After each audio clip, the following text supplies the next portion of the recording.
Hey guys, Silver Surfer 2012 here, just bringing you a quick silver update. I was doing some research last night, and I found it very interesting to note that when silver crashed last week, today is May 11th, by the way, 2011, but when silver crashed last week all the way down to 33, it's interesting to note that the highest volume trading day was actually on the day that the market was at the lowest, which signifies that more people were buying on that day than selling, right? Because obviously if they were still selling, the market would have continued to crash. So on that day when it found support at $33, that's when the highest amount of volume was taking place. So at this point, I think we can confirm that it was a fire sale, meaning that the bankers drove down these margins. They increased the margin requirements, driving down the prices, thinking that it would cause a mass exodus of silver. However, I think what we've seen was a mass entrance of silver instead. People seeing it at fire sale prices and rushing in. So interesting to note that little tidbit. Also, an interesting little fact is that according to David Morgan, I believe his website is silver-investor.com.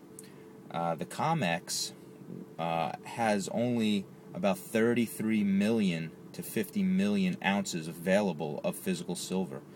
So, considering that just last week, over a couple million ounces, or maybe even close to a billion, if I remember correctly, ounces were trading hands throughout the week. If physical delivery was ever requested for these metals, I think that the COMEX is going to see a huge short position in their paper. So a lot of people are talking these days about the physical market disconnecting from the paper market. You got people who think that it won't happen, and there's a lot of people that think that it will happen. I happen to be of the school of thought that it's definitely a possibility. I mean, if you compare it to any other market, you really can't even compare it because of the fact of how short we are of supply of silver.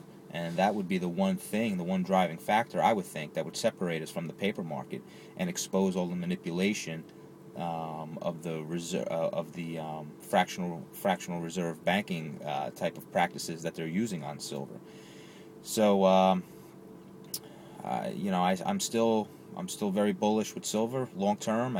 My plan is to hold. I suggest you do the same.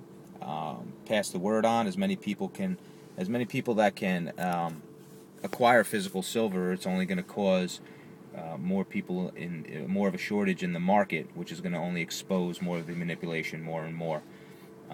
As a free society, as a free country, we have the right to sound money, and sound money is gold and silver when it's not being manipulated by paper.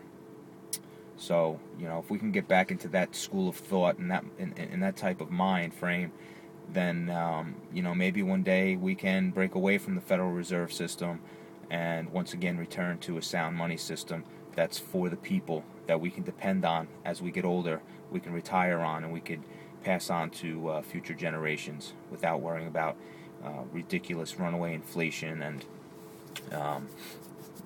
devaluation of our currency and all these other things that we're stressing about today. So pass the word on, guys, and thanks for checking in. Bye-bye.